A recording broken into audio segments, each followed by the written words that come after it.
अब हमारे पास कंडक्शन को हमने डिस्कस कर लिया कि कंडक्शन क्या होती है। एटम्स और फ्री इलेक्ट्रॉन की वजह से सॉलिड्स में जब हीट ट्रांसफ़र करती है उसको हम कहते हैं कि ये कंडक्शन हो रही है। ठीक है, अब इसका सब टॉपिक है हमारे पास थर्मल कंडक्टिविटी।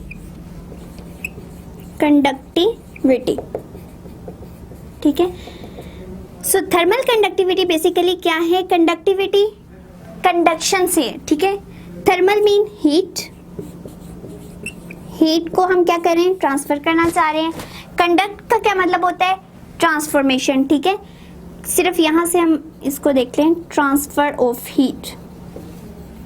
अभी हम वो नहीं डिस्कस करें कि सॉलिड में या किस तरह से, जस्ट कंडक्शन देखिए, ट्रांसफर ऑफ हीट हो रहा है बेसिकली, तो हम ट्रांसफर ऑफ हीट को ही डिस्कस कर रहे हैं ना, ट्रांसफर ऑफ हीट। अब थर्मल कंडक्टिविटी क्या है? कि property of a body to conduct heat या टू ट्रांसफर हीट, ट्रांसफर यहां तक। ठीक है, थर्मल मीन हीट, कंडक्टिविटी क्या है? कि बॉडी की अपनी खसूसियत कि वो किस हद तक ट्रांसफर कर सकती है। ठीक है, अब हर बॉडी का ट्रांसफर करने का रेट डिफरेंट होता है। लाइक अगर हम सिर्फ मेटल्स की बात कर लें तो मेटल्स में भी हर चीज़ का एक जो है वो डिफरेंट रेट होगा कि वो किस तरह उसको हीट कर रही है। ठीक है, इसका मतलब कि लेट्स सपोज एक स्पून है, ठीक है, अगर वो 2 मिनट्स के अंदर गर्म हो रहा है, ये मतलब इसका ये मतलब नहीं है कि अगली जो हम कोई और मटेरियल की बनी हुई चीज़ लें वो भी 2 मिनट्स में सारी गर्म हो जाए। ठीक है, तो यही बात है कि हर चीज़ को गर्म करने के लिए भी तो टाइम लगता है। जिस तरह हर काम करने में हम देखें कि कुछ स्टूडेंट्स होते हैं जिनको याद करने के लिए बहुत ज़्यादा टाइम लगता है। ठीक है, उन्हें बहुत ज़्यादा तवज्जो से पढ़ना पड़ता है और बहुत घंटे लगते हैं उन्हें एक एक लेसन को याद करने में। उसके अलावा कुछ बच्चे ऐसे होते हैं वो जस्ट रीड आउट करते हैं एंड उन्हें बहुत जल्दी याद हो जाता है। इट मीन्स उनके जो ब्रेन में याद करने का स्टेमिना है, उनका जो रेट है कि वो किस तरह से लर्न कर रहे हैं वो डिफरेंट है। ठीक है, एक बच्चा जल्दी करे, एक बच्चा कम ज़्यादा देर लगा के करे। यही काम सारी चीज़ों का होता है कि हर किसी की अपनी अपनी खसूसियत होती है कि वो कितनी देर में अगली चीज़ को जो है अपने अंदर एब्जॉर्ब कर पाता है या उसके ऊपर वर्किंग कर पाता है। ठीक है, तो यही बात हमने अब इस टॉपिक में डिस्कस करनी है कि हर बॉडी की अपनी प्रॉपर्टी है कि वो किस हद तक हीट को ट्रांसफ़र कर देता है, यानी वो कितनी जल्दी करता है या वो कितनी लेट करता है। सो यही हमारा टॉपिक है कि थर्मल कंडक्टिविटी क्या है। It is only the property of a body कि वो किस हद तक ट्रांसफ़र कर सकता है हीट को, जल्दी करेगा, लेट करेगा। सो ये चीज़ हम डिस्कस करेंगे। ठीक है, अब हर बॉडी का अपना टाइम होता है, अपनी कैपेसिटी होती है कि वो किस हद तक हीट को ट्रांसफ़र करते हैं, किस हद तक नहीं करते। सो हर बॉडी जो है वो एक दूसरे से डिफरेंट होती है, हर बॉडी एक से दूसरे से डिफरेंट बनी होती है। तो क्या होगा, हर बॉडी का अपना अपना टाइम होगा कि वो कितनी जल्दी एब्जॉर्ब करते हैं, कितनी जल्दी आगे ट्रांसफ़र करते हैं। लेट सपोज अगर हम एक देख लें, मेटल की कोई चीज़ बनी हुई है, वो सिर्फ इतनी सी है, ठीक है, छोटी है, वही मेटल की बनी हुई उसी मटेरियल की वो बड़ी चीज़ ले लें तो क्या होगा, छोटी चीज़ जल्दी गर्म हो जाएगी, बड़ी चीज़ थोड़ा टाइम लेगी क्योंकि उसको इस तरह हीट ट्रांसफ़र करने में टाइम लगेगा। ठीक है, तो जो चीज़ एक ही मटेरियल से बनी हुई है और उनके जो साइज़ में डिफरेंस है वो सेम तरह से हमारे पास नहीं गर्म हो रही, तो हम किस तरह कह सकते हैं कि हर एक एक ऑब्जेक्ट जो है वो एक ही टाइम ले और गर्म हो जाए। ठीक है, सो यही चीज़ हम अपने टॉपिक में डिस्कस करेंगे कि थर्मल कंडक्टिविटी बेसिकली है क्या। ठीक है, सो हम स्टार्ट करते हैं, हम अपनी एक एग्जाम्पल से स्टार्ट करते हैं कि हम लोग ले रहे हैं कोई भी वुड ब्लॉक ले रहे हैं। ठीक है, and the block is made of solid block just. ठीक है, इसका कोई नाम नहीं है, हमने जस्ट एक सॉलिड ब्लॉक लिया जिसकी लेंथ थी L। ठीक है, एंड एरिया उसका है A। ठीक, एरिया भी A है एंड ठीक है T1 एंड T2। अब देखें क्या होगा, हमने हीट ट्रांसफ़र करवानी है, हीट ट्रांसफ़र करवानी है एक सॉलिड ब्लॉक के अंदर। ठीक है, जिसकी लेंथ हम लोगों ने रखी L, एरिया उसका रखा A। अब क्या होगा, हीट ट्रांसफ़र कैसे करती है? जब एक जगह हाई टेम्परेचर हो, हाई टेम्परेचर एक जगह क्या हो, लो हो। ठीक है, सो जब हाई से लो की तरफ फ्लो करती है, हीट गुजरती है, तभी ट्रांसफ़र ऑफ हीट होती है। ठीक है, इसका मतलब है टेम्परेचर T1 हमारे पास ज़्यादा था और यहाँ पे कम होने की वजह से हीट ने ट्रांसफ़र करना शुरू कर दिया ताकि पूरी बॉडी का एक जितना टेम्परेचर हमारे पास आ जाए। अब इस पूरी बॉडी में हीट ट्रांसफ़र जब हो रही है ये कुछ चीज़ों पे डिपेंड कर रही है, ठीक है। जिस तरह हमने कहा था एक मेटल का बना हुआ ब्लॉक इतना सा है और एक इतना है, तो दोनों का रेट डिफरेंट होगा कि वो कितनी जल्दी हीट को अपने अंदर एब्जॉर्ब कर लेते हैं, ठीक है, या वो कितनी जल्दी फ्लो करवाने देते हैं।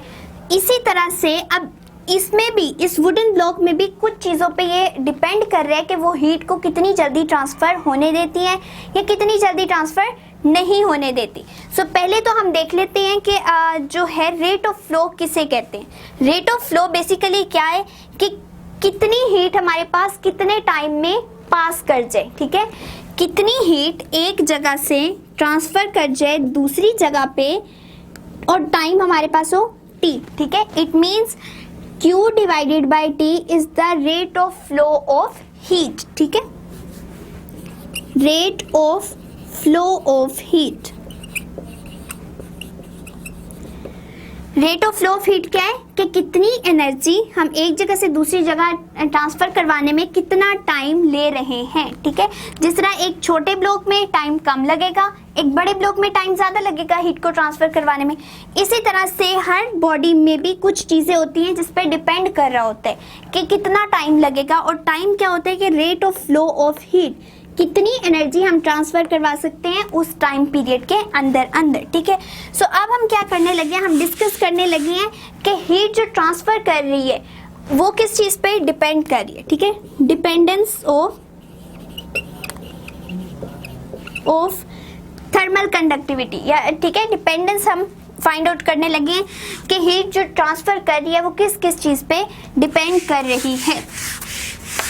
सबसे पहले हम लोग देख लेते हैं कि पहला पॉइंट है हमारे पास cross sectional area of solid. Cross sectional area of solid, ठीक है। यहां से हम बात स्टार्ट करते हैं कि पहली चीज जो हमारा rate of flow of heat है कि कितनी हीट कितने टाइम में पास करेगी, इट डिपेंड ऑन एरिया, कि हमने उस चीज़ का एरिया कितना लिया है। अब देखें, अगर हम लोग एक पाइप ले रहे हैं इतना, हम अपने घरों की एग्जांपल ले लेते हैं, हम स्ट्रॉ लेते हैं, ठीक है। एक हमने स्ट्रॉ ले लिया जिससे हम बॉटल या कोल्ड ड्रिंक्स वगैरह पीते हैं, ठीक है। एक हम वाटर पाइप ले लें जिससे हम पौधों वगैरह को भी पानी देते हैं, या वाटर पाइप आपने देखा होगा अक्सर घरों में प्रेजेंट होते हैं, ठीक है। उसको ले लें और एक स्ट्रॉ को ले लें, वो स्ट्रॉ बारीक सा होगा एंड वाटर पाइप जो है वो थोड़ा थिक होगा। इट मीन्स के स्ट्रॉ का जो एरिया है वो कम है, ठीक है। स्ट्रॉ का एरिया क्या है, कम है। तो क्या होगा कि जैसे ही आप हीट पास करेंगे, यहाँ पे कम लेयर ऑफ मॉलिक्यूल्स हैं या कम लेयर ऑफ एटम्स हैं, तो वो क्या करेगी, जल्दी से हीट अप कर जाएगी, ठीक है। लेट्स सपोज यहाँ पे 1 2 3 4 5 6 लेयर्स हैं, ठीक है। अब जैसे एरिया बढ़ा हुआ, यहाँ पे लेयर्स भी एटम्स की ज़्यादा हो गई। अब एटम की अगर लेयर ज़्यादा हुई है, इट मीन्स के हीट जल्दी फ्लो नहीं करेगी, ठीक है। हर एक एक लेयर को गर्म होके एंड आगे हीट शिफ्ट करने में टाइम लगेगा एज कम्पेयर टू दिस जिसका एरिया कम है। इट मीन्स अगर एरिया कम है तो रेट ऑफ फ्लो ऑफ भी ज़्यादा है, फ्लो ऑफ हीट, ठीक है। अगर एरिया हम लोगों ने बढ़ा दिया तो क्या होगा कि वो अल्टीमेटली हमारे पास फ्लो ऑफ हीट जो है वो ज़्यादा हो जाएगा। लेट्स सपोज यहाँ पे जो लेयर्स थी उसमें जल्दी फ्लो कर गई, ठीक है। और जल्दी फ्लो करने का भी मतलब क्या है कि एक एक लेयर में हीट आगे बढ़ती जा रही है, ठीक है।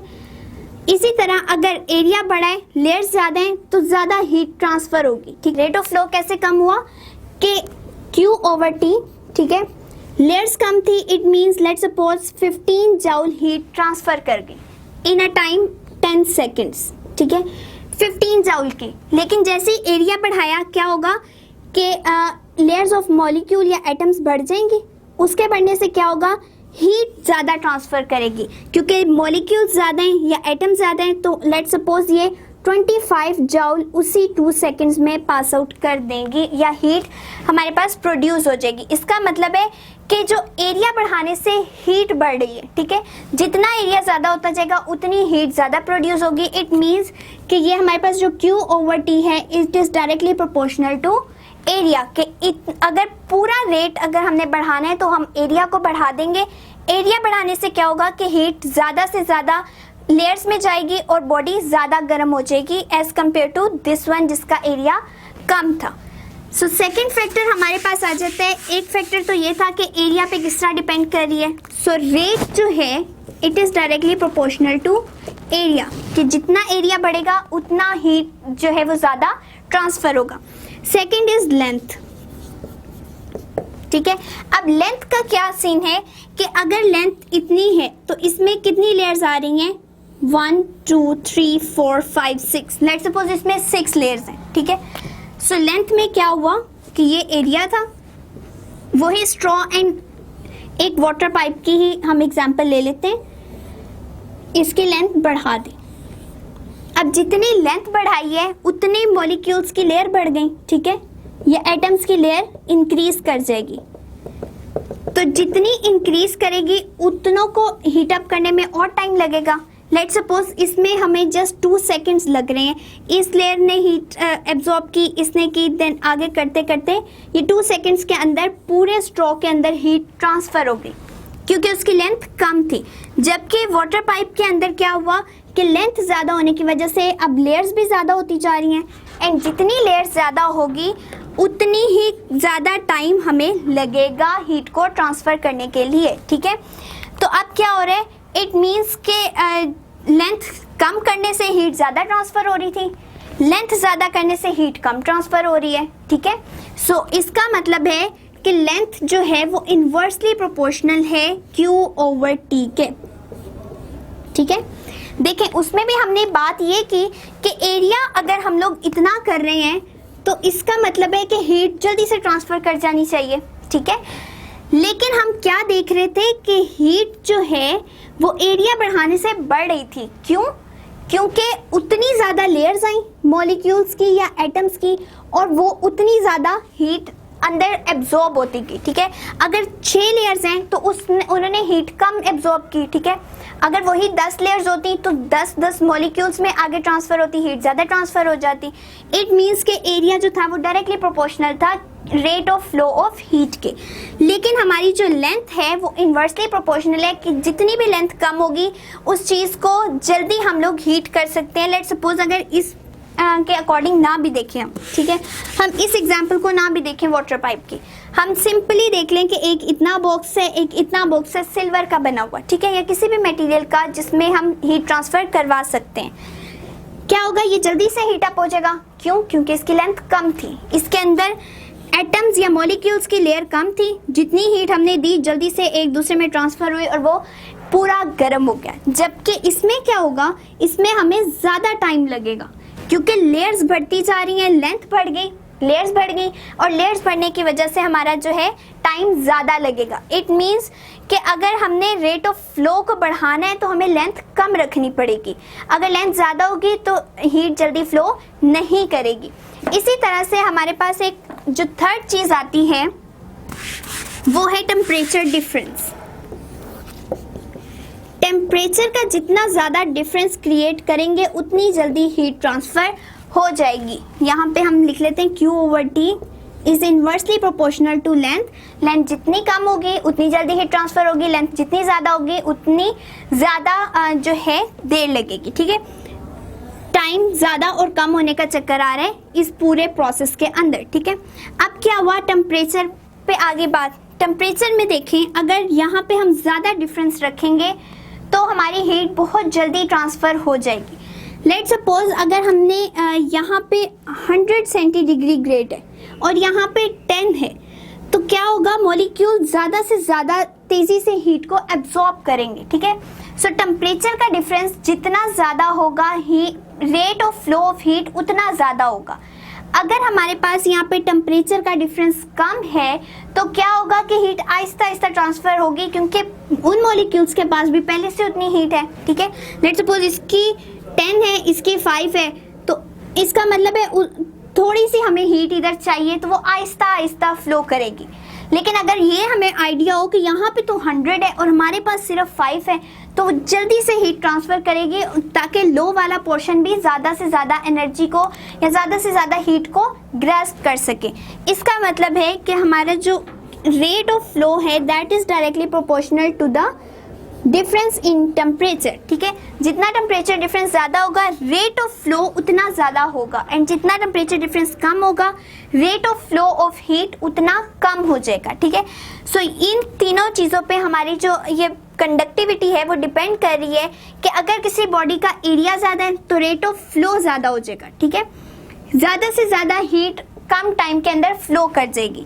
अगर किसी चीज़ की लेंथ कम है तो ज़्यादा जल्दी हीट ट्रांसफ़र कर जाएगी, अगर ज़्यादा है तो उसको टाइम लगेगा। इट मीन्स कि टाइम के इन्वर्सली प्रोपोर्शनल आ रही है लेंथ। और अगर तीसरा हमारा फैक्टर है टेम्परेचर, अगर टेम्परेचर डिफरेंस बहुत ज़्यादा है तो हमारे पास हीट ज़्यादा जल्दी ट्रांसफ़र कर जाएगी। अब इन तीनों चीज़ों को किस तरह से लिख सकते हैं? Q over T as it is. ठीक है, तीनों में Q over T आ रहा है, Q over T and Q over T, and directly proportional है A के एरिया के एंड टेम्परेचर डिफरेंस के, मीन्स T2 माइनस T1। ठीक है, टेम्परेचर डिफरेंस के डायरेक्टली प्रोपोर्शनल है एंड इन्वर्सली प्रोपोर्शनल है लेंथ के। ठीक है, सो ये थी हमारी बेसिक 3 थिंग्स जिसके ऊपर रेट ऑफ फ्लो डिपेंड कर रहा था, एंड उसको एक इक्वेशन की फॉर्म में लिख दिया। एंड जब हम प्रोपोर्शनैलिटी का साइन ख़त्म करेंगे तब हमारे पास एक कांस्टेंट आ जाएगा, एंड कांस्टेंट हमारे पास इस केस में है K। ठीक है, या पहले इसको constant A T2 minus T1 over L। अब यहाँ पे जो कांस्टेंट है it is equals to K। ठीक है, एंड K बेसिकली क्या है? K हमें बताता है कि इस बॉडी की प्रॉपर्टी क्या है, थर्मल कंडक्टिविटी क्या है, किस हद तक ये हीट को ट्रांसफर होने दे सकता है। सो ये था हमारा पर्पस कि हम लोग इस K को फाइंड आउट करें, इस थर्मल कंडक्टिविटी को फाइंड आउट करें। एंड थर्मल कंडक्टिविटी है क्या कि बॉडी के अंदर से किस हद तक हीट ट्रांसफर हो सकती है, बॉडी की प्रॉपर्टी क्या है कि वो जल्दी होने देता है, लेट होने देता है, वो सारा डिपेंड करेगा K पे। ठीक है, सो अगर हमें K फाइंड आउट करना है तो वो किस तरह से होगा? K को सेपरेट आउट कर लेते हैं। ठीक है, K सेपरेट आउट होगा, it means Q over T as it is रहेगा। So Q over T as it is, length यहाँ डिवाइड हो रही है, दूसरी साइड पे जाके मल्टीप्लाई हो जाएगी, एंड डिवीजन में जो फैक्टर आ जाएगा ये पूरा फैक्टर डिवीजन में आ जाएगा, A T2 माइनस T1। सो ये है हमारा K जो हमें बता रहा है कि बॉडी की क्या प्रॉपर्टी है कि वो किस हद तक हीट को ट्रांसफ़र होने देती है या नहीं होने देती। एंड ये K की वैल्यू ही हर मटेरियल के लिए डिफरेंट होती है, जो हमें बताती है कि अब बॉडी के अंदर इतनी जो है टेम्परेचर या इतना हीट फ्लो करवा सकते हैं। सो इस K की जो हमारी डेफिनेशन है it is the rate of flow of heat, the rate of flow of heat across opposite faces